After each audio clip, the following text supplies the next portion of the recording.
But अगर आप री अटेम्प्ट के बारे में सोच रहे हो तो ये भी चेक करो कि क्या साल भर मैं इस पे टिका रह सकता हूं। लेकिन क्या सच में आपको रिपीट करना चाहिए, या हम ये कैसे एनालिसिस करेंगे कि रिपीट करना है या नहीं करना है? किसे रिपीट करना चाहिए, किसे रिपीट नहीं करना चाहिए? अगर आपके दोनों अटेम्प्ट के मार्क्स में एक अच्छा भला चेंज आ रहा है, मतलब आप ग्रोथ की साइड जा रहे हो, आप इंप्रूवमेंट की साइड जा रहे हो और आप अपनी कमियां कम करते जा रहे हो, तो आप सही डायरेक्शन में हो, तो फिर आप थर्ड अटेम्प्ट के बारे में भी सोच सकते हैं। बहुत सारे ऐसे भी स्टूडेंट्स होंगे जिनका ये 2026 नीट सेकेंड अटेम्प्ट था, और फिर भी अगर वो नहीं कर पाए तो अब उन्हें क्या करना चाहिए?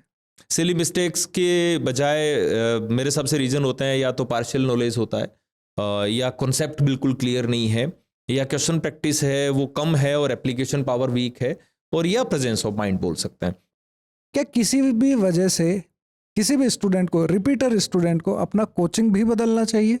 कोई बात नहीं बेटा, तूने एफर्ट्स किए, हम तेरे साथ हैं, तू जो डिसीजन लेगा हम उसमें सपोर्ट करेंगे तुझे। ये पहली लाइन है जो हमेशा होनी चाहिए, बजाय इसके कि वो देख उनका सिलेक्ट हो गया, वो भी तो तेरे साथ था, तूने ये नहीं किया, तूने वो नहीं किया। नीट 2026 हो चुका है, प्रोविजनल की भी आ चुकी है, और अब करीब 22 लाख से ज़्यादा स्टूडेंट्स जिन्होंने नीट 2026 अटैम्प्ट किया था, उन्हें पता है उनके भविष्य का क्या होने वाला है, लगभग कितना स्कोर करने वाले। और एजुकेशन सिटी सीकर की बात करें तो कई सारे इंस्टीट्यूशंस क्लेम कर रहे हैं कि उनके यहाँ के स्टूडेंट्स 720 आउट ऑफ 720 स्कोर भी कर रहे हैं। लेकिन यहीं पर कुछ ऐसे स्टूडेंट्स भी होंगे जिन्होंने ये समझ लिया है कि इस बार उन्होंने बहुत अच्छा नहीं किया है या नहीं कर पाए हैं, क्योंकि उन्हें शायद कोई बहुत अच्छा मेडिकल कॉलेज नहीं मिलेगा, या जिस कॉलेज को उन्होंने टारगेट किया था वो शायद उन्हें नहीं मिलेगा। तो डेफिनेटली उनके मन में उनके परिवार के लोगों ने यही कहा होगा कि रिपीट कर लो, इंस्टीट्यूट भी यही कहता है रिपीट कर लो। लेकिन क्या सच में आपको रिपीट करना चाहिए, या हम ये कैसे एनालिसिस करेंगे कि रिपीट करना है या नहीं करना है? किसे रिपीट करना चाहिए, किसे रिपीट नहीं करना चाहिए? ये सारी उलझनों को आज हम दूर करेंगे इसी वीडियो में, क्योंकि हमारे साथ हैं एलन सीकर सेंटर के हेड सुरेंद्र सहारन सर। सर बहुत धन्यवाद। थैंक यू दिनेश जी। मैं मानता हूँ कि एक अच्छी पहल होगी, क्योंकि इस समय बहुत सारे पेरेंट्स बच्चों के मन में ये उलझन है कि हमें रिपीट करना चाहिए या नहीं करना। आपके शिक्षा संदेश, सीकर संदेश चैनल के माध्यम से अगर ये चीज़ बच्चों तक पहुंचती है और उनकी कुछ प्रॉब्लम्स हैं वो रिजॉल्व होती है, माइंड क्लियर होता है, तो मैं मानता हूँ कि एक अच्छा नहीं। तो लेकिन स्टूडेंट्स के मन में जो सवाल है कि क्या मैं रिपीट करूं या मैं रिपीट नहीं करूं, अब इसका एनालिसिस कैसे करें? कौन रिपीट करे, कौन रिपीट नहीं करे? फिर इसके लिए सबसे पहला क्वेश्चन है वो खुद से ही पूछना होता है, और वो क्वेश्चन ये होता है कि मैं मेरा अच्छे तरीके से सेल्फ एनालिसिस कर लूँ। अब सेल्फ एनालिसिस में दो बातें आती हैं। पहली बात ये आती है कि मैंने एफर्ट्स कम किए, मुझे मेरी गलतियां पता है, तो डेफिनेटली सुधार की गुंजाइश होती। तो ऐसे मामले में बच्चा दोबारा री अटेम्प्ट के बारे में सोच सकता है, क्योंकि वहां जहां हम एक्सेप्ट कर लेते हैं ना कि हाँ हमारी तरफ से ये कमियां रही है, तो फिर सुधार की प्रक्रिया का वो पहला स्टेप होता है। बट कुछ जगह बच्चों के ये स्टेटमेंट आते हैं, मैंने मेरी तरफ से सारे प्रयास कर लिए। अब ये स्टेटमेंट दो तरीके से आते हैं।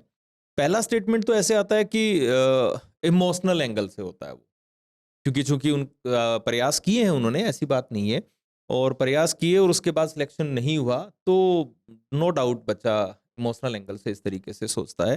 तो मुझे लगता है ये सही सोच नहीं है। अब इसके दूसरा पहलू आता है कि मैंने मेरे सारे एफर्ट्स किए, तो चलो बेटा एक काम करो, इसकी प्रैक्टिकल अप्रोच देखो। अब प्रैक्टिकल अप्रोच में बहुत माइक्रो लेवल की छोटी छोटी चीजें आती हैं। क्या आपने साल भर क्लासरूम में और सेल्फ स्टडी ओवर्स में कंसंट्रेशन के साथ बैठे हो? कहीं ओवर थिंकिंग तो नहीं रही बहुत बहुत ज्यादा? क्या आपने अपने डाउट सारे क्लियर किए थे? क्या आपने क्वेश्चन प्रैक्टिस है वो सीखने के लिए की थी? क्या कंसिस्टेंसी मेंटेन हुई थी? रोजाना 6-7 घंटे स्टडी ओवर्स हैं वो आपने मेंटेन किए थे? क्या किसी पर्टिकुलर सब्जेक्ट है जो आपकी वीकनेस थी, क्या उसके साथ भिड़े थे? उस टॉपिक को अच्छा करने के आपने प्रयास किए थे? जब कोई बच्चा इस तरीके से माइक्रो लेवल पे जाके चीजें सोचता है ना, तब जाके उसे पता लगता है कि मेरे सारे एफर्ट्स किए या नहीं किए। तो राइट। मैं पहले वाले मोड पे तो मैं डेफिनेटली बोल सकता हूँ कि सुधार की गुंजाइश है, बट आप अटेम्प्ट कर सकते हो। ओके। बट सेकंड थॉट में अगर आप सिर्फ इमोशनल एंगल से ये बोल रहे हो कि मैंने सारे प्रयास कर लिए, तो उसको एक बार रीचेक कर लो, प्रैक्टिकली देखो, माइक्रो लेवल की जो मैंने चीजें बोली उनको सबको जज करो, फिर आपको पता लगेगा कि आपके सारे एफर्ट्स हुए हैं या नहीं हुए हैं। और उसके बाद भी अगर आपको लगता है कि मेरे सारे एफर्ट्स हो गए हैं, तो फिर सुधार की गुंजाइश कम हो जाती है। और अगर इनमें आपको लगता है कि नहीं बहुत सारी चीजें हैं जो मैं ठीक कर सकता था माइक्रो लेवल पे, तो फिर डेफिनेटली दोबारा प्रयास भी किए जा सकते हैं। इसका एक सिंपल सा तरीका है, अभी बच्चे बिल्कुल फ्री हैं और समय लें, कोई जल्दबाजी नहीं है, आप 5-7 दिन का समय लीजिए दोबारा तैयारी करने की, ये करनी है या नहीं करनी है, इसका एनालिसिस के लिए। मैं तो बच्चों को सिंपल बोलता हूँ कि कागज पेन ले लो, 2 कॉलम बना लो, एक कॉलम में लिख लो कि मुझे क्या क्या छोड़ना है। ओके। तो मुझे मोबाइल छोड़ना है, मुझे फ्रेंड सर्कल के साथ जो एक्स्ट्रा टाइम स्पेंड होता है वो छोड़ना है, मुझे किसी पर्टिकुलर सब्जेक्ट का डर है वो छोड़ना है, मुझे डाउट पूछने का संकोच है वो छोड़ना है। तो ऐसी कुछ चीजें उन्हें मिलेंगी। फिर मुझे दूसरे कॉलम में लिख लो मुझे क्या क्या जोड़ना है। जोड़ना का मतलब मुझे क्या और करना चाहिए।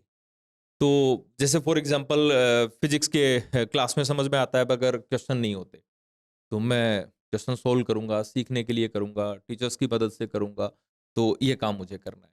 मैं कंसिस्टेंसी मेंटेन नहीं करता, तो मैं कसम खा लूंगा कि मैं रोजाना 6 घंटे पढ़ूंगा। तो दूसरी साइड में आप ये देख लो कि मुझे क्या क्या काम करने चाहिए, मतलब मुझे क्या छोड़ना है, मुझे क्या जोड़ना है, एक लिस्टिंग कर लो। ठीक है। सिर्फ लिस्टिंग करने से भी काम नहीं होगा, बहुत सारे बच्चे करते भी, ओके। बट अगर आप री अटेम्प्ट के बारे में सोच रहे हो, तो ये भी चेक करो कि क्या साल भर मैं इस पे टिका रह सकता हूं। और अगर आप ऐसा कर सकते हैं तो डेफिनेटली आप रिपीट करें। तो ये एक प्राइमरी एनालिसिस है जो आपके क्वेश्चन का आंसर है, मैं दे रहा हूं। अच्छा, इसमें सर दिनेश जी कोई यूनिवर्सल कुछ भी नहीं कह सकते।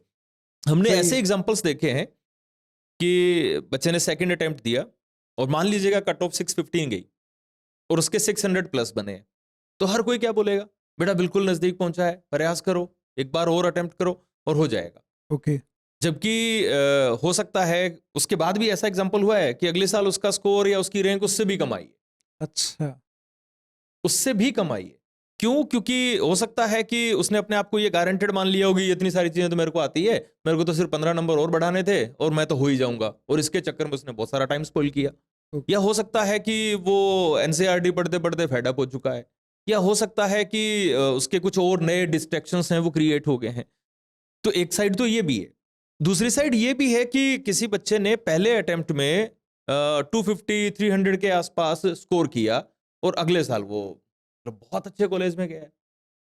तो ये दोनों ही साइड है, हम किसी को भी सीधा ये नहीं बोल सकते कि आपको करना ही चाहिए या नहीं करना चाहिए। हाँ, हम कुछ पॉइंट्स बोल सकते हैं जिसके बेस पर वो डिसाइड कर सकता है। जैसा मैंने बोला, सबसे पहला काम सेल्फ एनालाइज।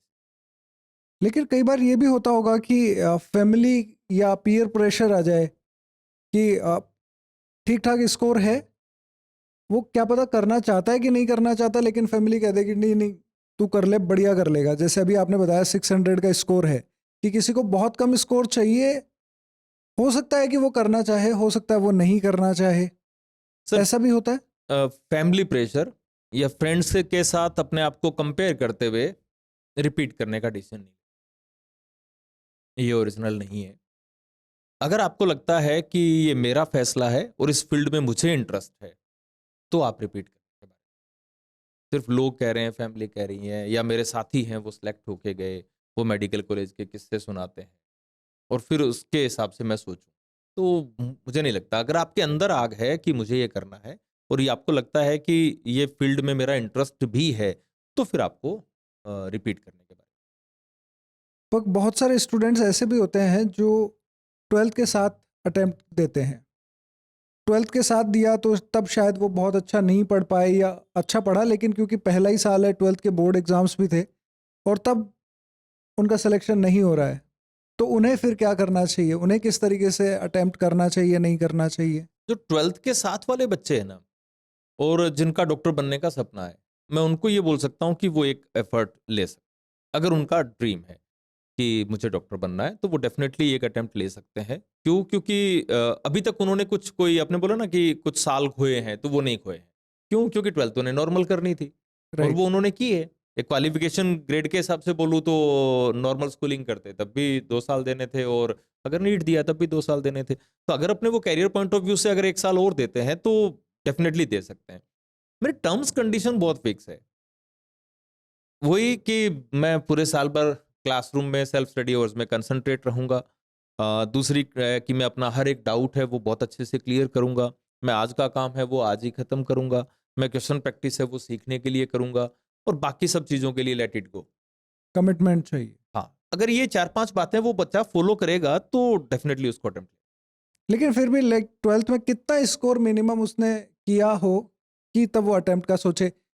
क्योंकि बहुत बार ऐसा हो सकता है कि पीयर प्रेशर की वजह से उसने नीट लिया हो और उसे मज़ा तो आने लगा हो, लेकिन स्कोर इतना कम है कि शायद दूसरे साल में भी वो कवर अप ना कर पाए।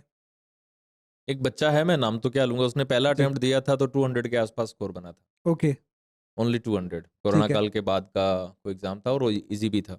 ठीक है। बट बच्चे के अंदर जुनून था और फाइनेंशियल कंडीशन भी बहुत अच्छी नहीं थी, फैमिली सपोर्ट भी नहीं था उस बच्चे को। और बीच में एक बार बीएससी करने का विचार भी कर लिया इन्हीं अच्छा। कंडीशंस की वजह से, मगर अंदर चल रहा था, मेरे को डॉक्टर बनना है, मेरे को डॉक्टर बनना है। ओके। तो वो बीएससी बीच में छोड़ के फिर वापस तैयारी करनी स्टार्ट की। हाँ, उसको शायद 2 अटेम्प्ट और लगे और फाइनली वो 200 समथिंग रैंक पे जाके सिलेक्ट हुआ। ग्रेट। बहुत अच्छा, मतलब 200 मार्क्स से हाँ, 200 200 रैंक। रैंक के अंदर जाके सिलेक्ट हुआ था। ओके। तो ये सब संभव है। मैंने वही कहा, वो अपनी रूट्स को पकड़ के चलेगा, जो 4-5 बातें मैंने पहले बोली, वो पकड़ के चलेगा तो डेफिनेटली वो कर सकता है। हाँ, पहले की तरह फिर बोल रहा हूँ, पीयर प्रेशर या पेरेंट्स और फ्रेंड सर्किल और इन सब कंपैरिजन के बेस पर डेफिनेटली नहीं लेना। अभी आपने कहा कि उसके 2 अटेम्प्ट लगे तब जाके वो 200 रैंक पे आया। बहुत सारे ऐसे भी स्टूडेंट्स होंगे जिनका ये 2026 नीट सेकंड अटेम्प्ट था और फिर भी अगर वो नहीं कर पाए तो अब उन्हें क्या करना चाहिए? जब इन्होंने पहला अटेम्प्ट लिया था और इनका नहीं हुआ था, उस समय के माइंडसेट की अगर मैं बात करूं तो इन सब बच्चों ने ये सोचा होगा, जो मैंने बोला कि ये हम सब छोड़ देंगे छोड़ देंगे, और ये सब हम करेंगे। कर लेंगे। और फिर उस समय जब अटेम्प्ट ले रहे थे, उसके पहले शुरुआती कुछ दिनों में इनका जोश इतना हाई था कि दुनिया बदल गई और कुछ समय तक उन्होंने वो सारी चीजें फॉलो भी की। और अगर वो पूरे साल भर उन्होंने फॉलो की है तो डेफिनेटली उनके मार्क्स में, चाहे नहीं हुआ मगर उनके मार्क्स में एक बड़ा जंप आया होगा। ओके।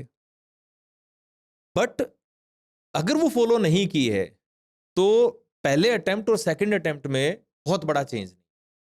अगर आपके दोनों अटेम्प्ट के मार्क्स में एक अच्छा भला चेंज आ रहा है, मतलब आप ग्रोथ की साइड जा रहे हो, आप इंप्रूवमेंट की साइड जा रहे हो और आप अपनी कमियां कम करते जा रहे हो, तो आप सही डायरेक्शन में हो, तो फिर आप थर्ड अटेम्प्ट के बारे में भी सोच सकते हैं।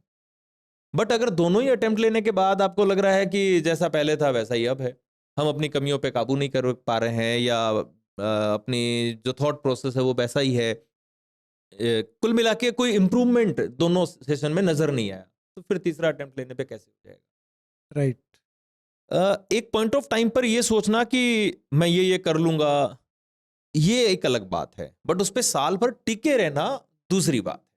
तो अगर आप में टिके रहने का जज्बा है और आपको पहले और दूसरे अटेम्प्ट के बीच में एक अच्छा खासा इंप्रूवमेंट आप दिखा रहे हो, तो आपको आगे के बारे में सोचना, अदरवाइज।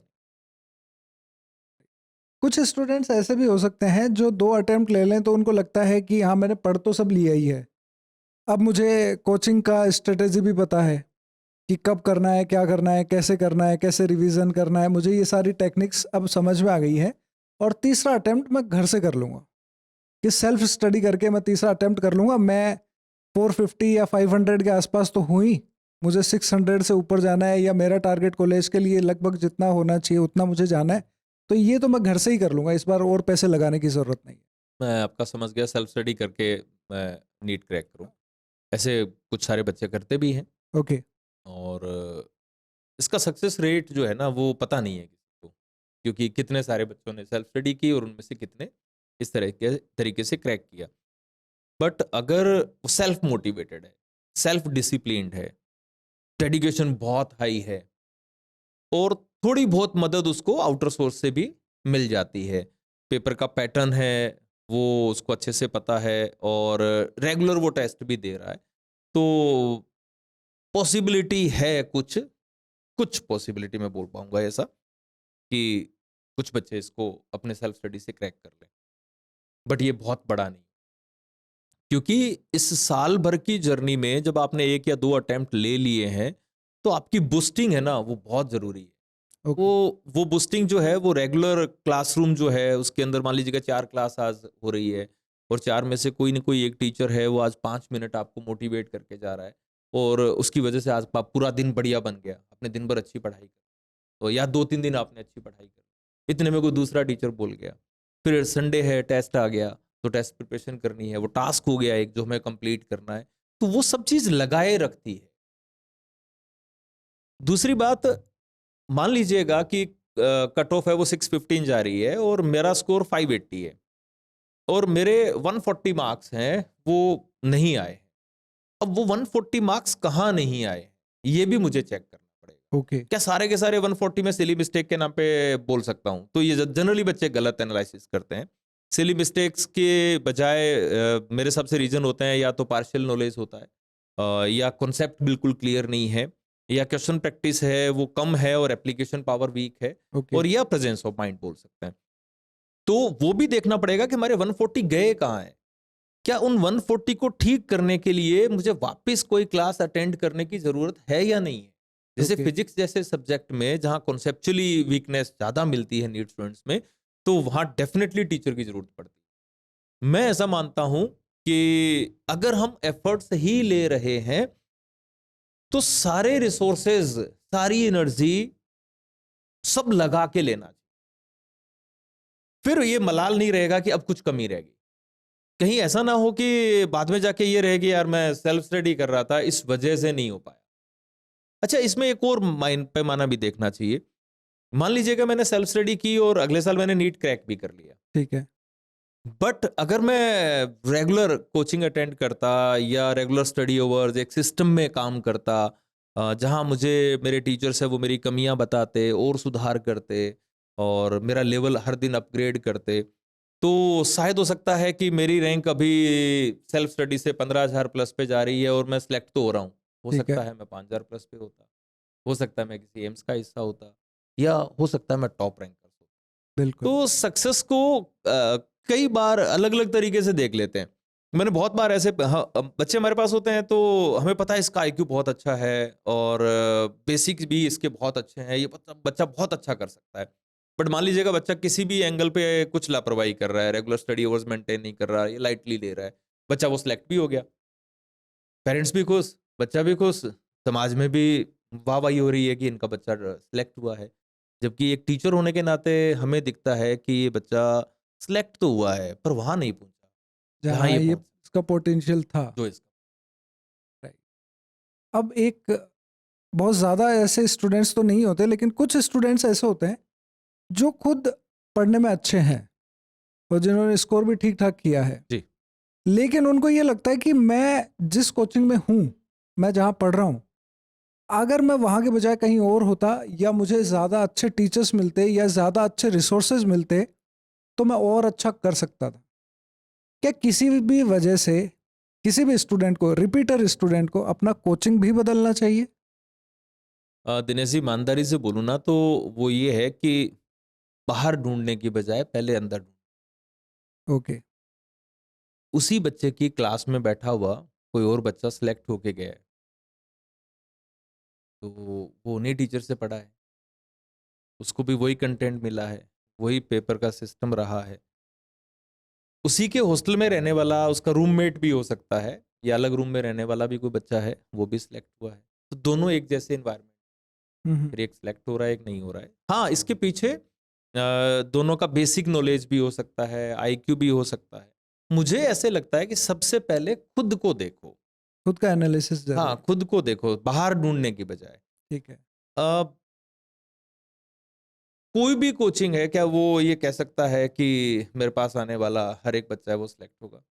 नहीं कह सकता। नहीं कैसे तो अगर कोई ऐसा कह सकता है तो फिर डेफिनेटली वहीं जाना चाहिए। बिल्कुल नहीं कह पर सकता। सक्सेस रेशियो हाँ, सबका वो लगभग सेम ही हाँ, है। तो मैं उस पे नहीं जाना चाह रहा, मैं हाँ फर्क पड़ता है, ठीक है 100% एक अच्छे सिस्टम का फर्क पड़ता है।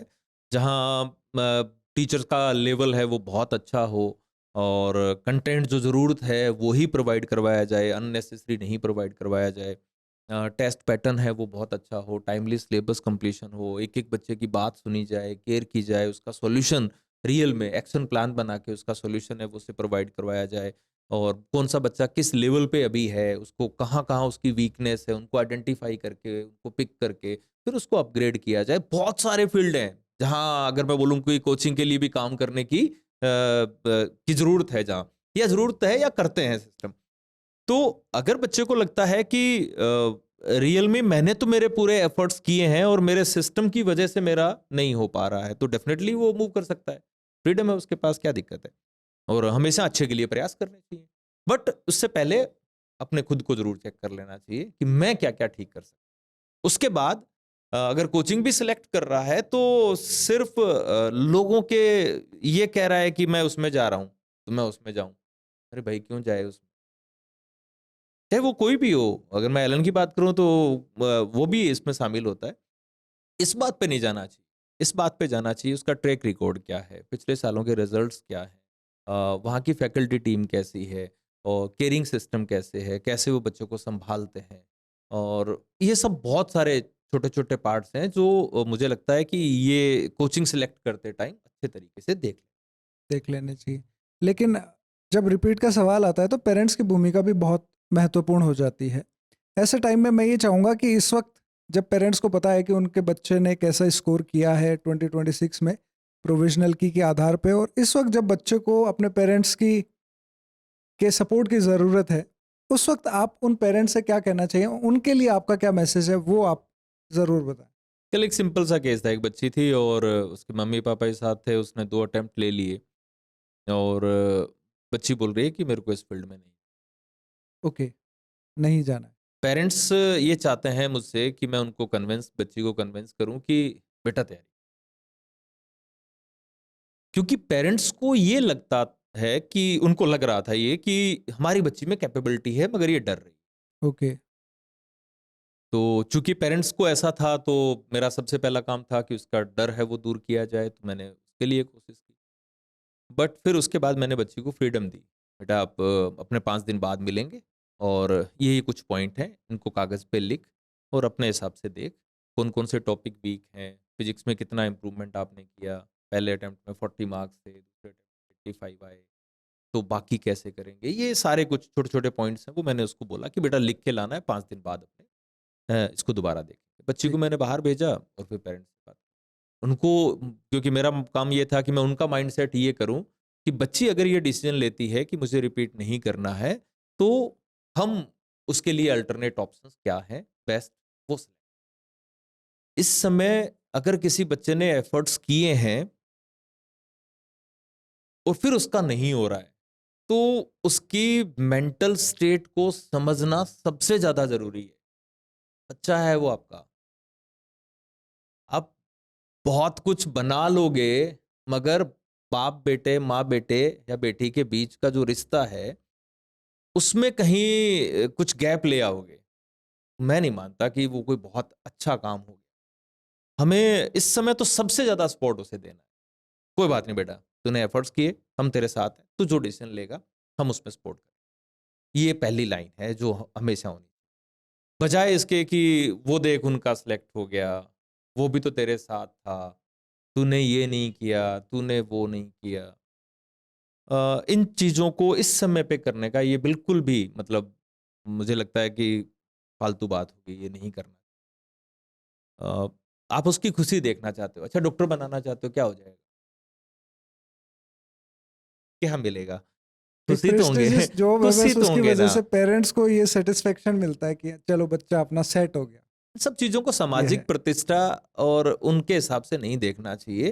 राइट। इन सब कई बार अच्छा गार्जियन आते हैं, मैं 2 बच्चे थे उनको लेके आए थे, मम्मी यहाँ रही थी, अब इसका भी नहीं हो रहा और उसके भी मेरे को चांसेस कम लग रहे हैं, अब वापिस घर कैसे जाएँगे? बड़ा यूँ अजीब लगता है कि यार क्यों सोचते हैं ऐसा? ये कोई सामाजिक प्रतिष्ठा का विषय थोड़ी है कि आप इसको केवल इस तरीके से देखें। नीट एग्ज़ाम जो है वो किसी भी बच्चे की इंटेलिजेंस या पोटेंशियल या फ्यूचर का पैमाना नहीं है, वो सिर्फ उसकी प्रिपरेशन का रिजल्ट है। हो सकता है थोड़ी प्रिपरेशन में रह गई हो कमियां, कौन गलतियां नहीं करता, आप मैं नहीं करते या उनके मम्मी पापा ने नहीं की, सबने की है, बच्चा है, हो गई, ठीक है। अगर वो एनालाइज अच्छे से कर रहा है और वो एक्सेप्ट कर रहा है तो डेफिनेटली उसके साथ खड़ा होना। और मैं मानता हूँ इस टाइम पे तो बहुत जोरदार तरीके से साथ खड़ा होना चाहिए। ऐसी बॉन्डिंग करने का मौका होता है पेरेंट्स के पास कि बच्चा जीवन भर याद रखे कि उस टाइम पे मेरे पेरेंट्स, ये अपॉर्चुनिटी है पेरेंट्स के पास, तो मिस कर देते हैं लोग। बहुत अच्छी बात। और मुझे लगता है कि रिपीट करने के सवाल को लेकर जितनी भी ज़रूरी बातें थी वो हम कर चुके हैं। अगर आपका कोई भी सवाल हो तो आप कमेंट कर सकते हैं, हम कोशिश करेंगे कि सहारन सर उनके भी जवाब दें। और सर इसके अलावा मैं ये चाहता हूँ कि एक लास्ट सवाल, कि आपने सारी चीज़ें बता दी, किसे करना है किसे नहीं करना है, एनालिसिस करना है, लेकिन हो सकता है कहीं पे कुछ स्टूडेंट्स ऐसे हों, एस्पिरेंट्स ऐसे हों जो खुद से एनालिसिस नहीं कर पा रहे हैं, तो क्या आपका कोचिंग या आपकी फैकल्टीज या कोई भी ऐसा सिस्टम है जहाँ पे कि उन बच्चों के एनालिसिस करने में हेल्प करी जा सके, उनको सही गाइडेंस, सही मोटिवेशन उनको दी जा सके कि करना चाहिए कि नहीं दिनेश जी, करना मैं चाहिए? पिछले 3-4 दिनों से जी। लगातार मैं गार्जियन से मिल रहा हूँ और इसी से मेरे को एक आइडिया भी ये भी आया कि बहुत सारे लोगों के मन में, तो अभी हमने इस संडे से मतलब 10th मई से लेके अगले पूरे एक वीक तक एक सेशन कह लो, या कोई और नाम देना है, मार्गदर्शन, समाधान, तो इस तरीके का हमने रखा है जिसमें हमारे सीनियर फैकल्टीज़ हैं जिनको काफ़ी अनुभव है इस फील्ड का, उनके अलग अलग स्लॉट्स हैं वो लगाए हैं, मैं डिपार्टमेंट हेड्स हैं, हम खुद अवेलेबल हैं। तो ये पूरा एक वीक जो है वो एलन सीकर में इस तरीके का ये सेशन चलेगा। कोई भी बच्चा, चाहे वो किसी भी बैकग्राउंड से हैं, कितने अटेम्प्ट हुए हैं, कहीं भी पढ़ रहा है, कोई फ़र्क नहीं पड़ता। वो स्टूडेंट है एक तरीके से हमारे लिए, और हमें लगता है कि हम उसको सही गाइड कर पाएँगे तो उसके जीवन का ये सबसे क्रूशियल डिसीज़न होता है कि मैं 1 साल दूँ, नहीं दूँ। और तो वो हम अवेलेबल हैं उसके लिए पूरे 1 वीक। बस वो हमें आके बता दे कि हमें ये डिसीजन लेना है कि हम रिपीट करें या नहीं करें, या हमारे पास और फर्दर क्या करियर ऑप्शन, तो वो उसके बारे में भी बात हो कि कोई ज़रूरी थोड़ी है कि हम रिपीट करें। राइट। नहीं कर रहे हैं तो हम और कौन से क्या करियर कर सकते? ऑप्शंस हैं हमारे पास हो सकते हैं। तो अल्टरनेट ऑप्शंस हैं वो डेफ़िनेटली प्रोवाइड करवाने चाहिए बच्चे को। तो हम एक पूरे वीक में ये पूरी प्रक्रिया है वो करने वाले हैं। इस ग्रेट। 10th मई से लेके पूरे अगले। बहुत बढ़िया। मतलब लाइक पेपर एनालिसिस हो गया, करियर गाइडेंस हो गया, करियर काउंसलिंग हो गई, वो सब एक हाँ, साथ आप सब एक एक ही साथ, जगह पे सब आप एक। करेंगे। और 10 मई के बाद आप एलन सीकर सेंटर पे पधार सकते हैं अगर आपको लगता है कि आपको इस बारे में जानना है, मुझे रिपीट करना चाहिए, नहीं करना चाहिए, कैसे करना चाहिए, मुझ में क्या कमियां हैं। अगर आपको खुद से ये सब चीज़ें समझने में दिक्कत आ रही है तो आप सीकर सेंटर पे पहुंच सकते हैं एलन के, और ये सब बारे में बात कर सकते हैं ताकि आप आने वाले भविष्य का सही फैसला ले सकें जो आपको और आपके पेरेंट्स को दोनों को मन की शांति भी दे और आने वाले समय को और बेहतर भी करे। सर आपने समय दिया उसके लिए आपका बहुत बहुत धन्यवाद। और मैं उम्मीद करता हूँ कि हम आज के इस वीडियो के माध्यम से बहुत सारे स्टूडेंट्स के जो उलझने हैं उनको या शंकाएं हैं उनका समाधान कर पाए। Thank you Dinesh ji, but मैं लास्ट कंक्लूड यही करना चाहूँगा सभी बच्चों को कि अपना एनालिसिस है ना वो बहुत ऑनेस्ट तरीके से करें, अकेले बैठ के करें, किसी की भी मत सुने अभी आप। और इसमें 2 यूनिवर्सल वेल विशर होते हैं, मम्मी पापा। तो वो आपके बारे में कभी भी मतलब ऑलवेज अच्छा सोचेंगे, आपकी खुशी की ही परवाह है उन्हें। दूसरे आपके वेल विशर हैं वो आपके टीचर्स हैं, तो मेंटोर कह लो आप उनको। आप उनके साथ खुल के डिस्कस करें, वो आपको कुछ उलझनों से निकालेंगे, कुछ रास्ता दिखाएंगे। और अगर आपके कॉन्सेप्ट अच्छे हैं, आप अच्छा कर सकते हैं, 10-12 घंटे स्टडी अवर्स मेंटेन कर सकते हैं, अपनी कमियों को दूर करने का तरीका आपको पता है, पहले तो कमियां पता है फिर उनको दूर करने का तरीका आपको पता है, आपकी स्ट्रेंथ आपको पता है, तो ये सब चीज़ें हैं तो डेफिनेटली आप दोबारा प्रयास भी कर सकते हैं। बट आप इमोशनली बर्न आउट हो चुके हैं और आपको लगता है कि आपने सारे एफर्ट्स कर लिए हैं, कोई चेंज आ नहीं रहा है, या आपको लगता है कि आप अपनी हैबिट्स, थॉट प्रोसेस और उन सब चीज़ों में कोई चेंज नहीं ला सकते हैं, तो फिर डेफिनेटली कोई अल्टरनेट ऑप्शन है, उस पे मूव करना। Wish you all the best. Thank you very much. अगर आपका कोई भी सवाल हो तो आप कमेंट ज़रूर करें, और इस वीडियो को आप उन लोगों के साथ शेयर कर सकते हैं जिन्होंने नीट 2026 दिया है, ताकि वो पता कर सकें कि उन्हें भविष्य में क्या करना है। बहुत बहुत धन्यवाद। Thank you sir. Thank you.